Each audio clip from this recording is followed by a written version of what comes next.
assalamu aleykum wa rahmatullahi wa barakatuhu e bandiraɓe sehilaɓe jangiyankoɓe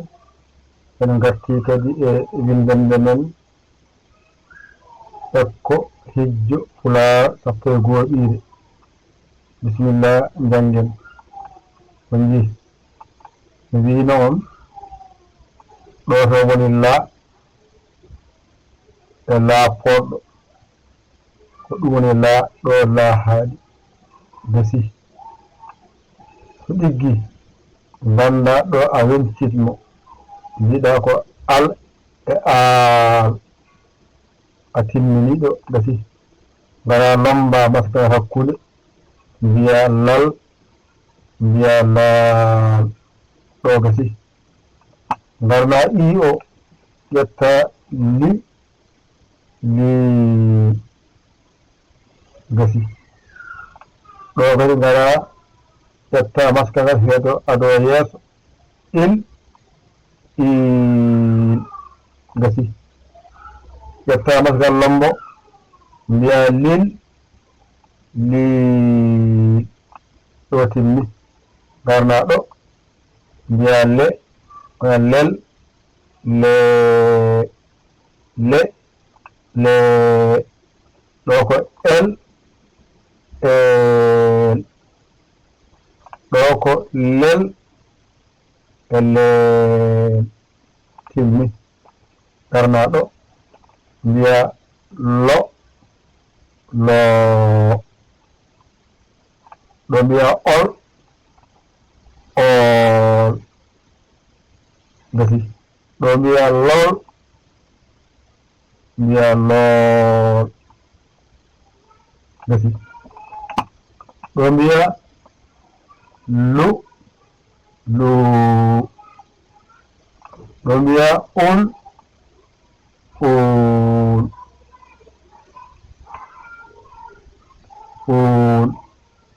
ɗo mbiya lul timmi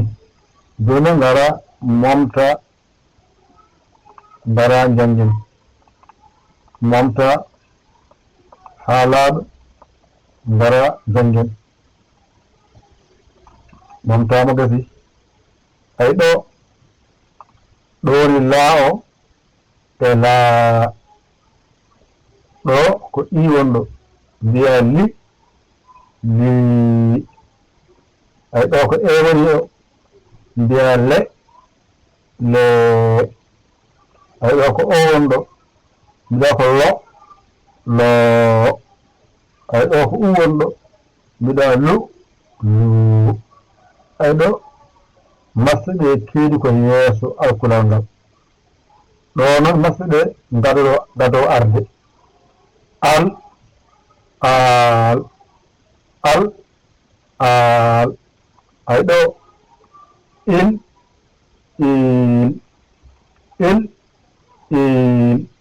ay ɗo el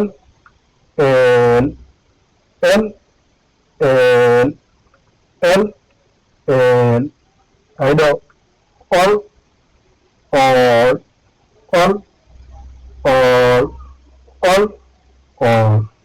ay ɗo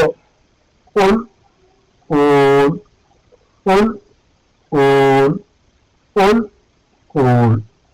ay ɗo lomba maskal ngal lal laal ay ɗo mbiya lil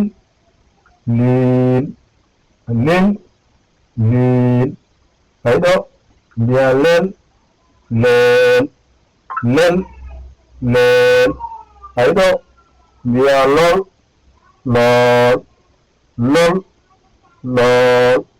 ay ɗo mbiya lul ari ardi ɗo gasi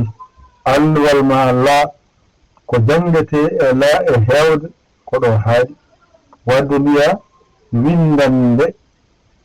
ekko hijjo Pulaar sappo e goho ɓiire sono mbaɗen ndani jangen ɓaaren ɗo ko la li le lo ɗo ko lu ɗo fooɗen ngara e podle mbiya laa a fooɗi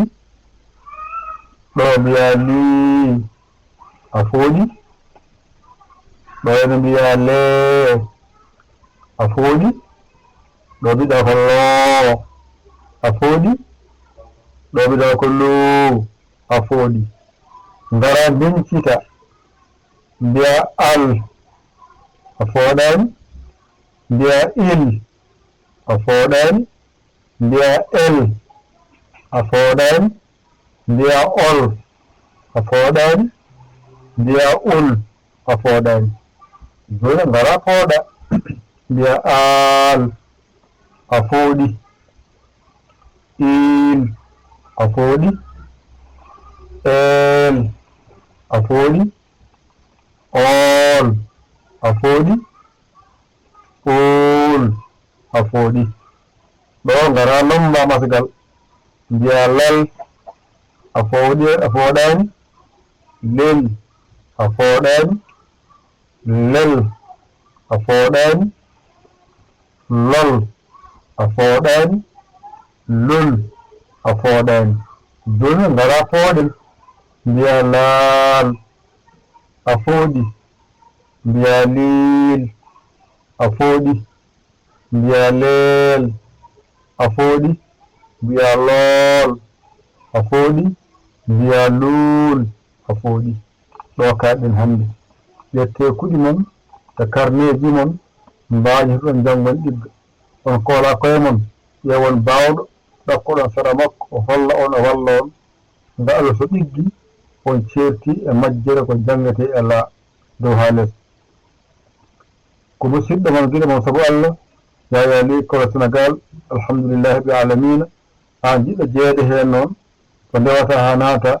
mbatta ko 00 221 77 906 14 81 mbaɗa Yaya njiya wasabo ngara kaala indema yettode ma kalama sharɗiji ɗi kadi belma naata a welaka a jeeyi haaji ma a jeeyi golle ma e spotal ma jokka haaji yo Allah wallu yo Allah waɗen wassalam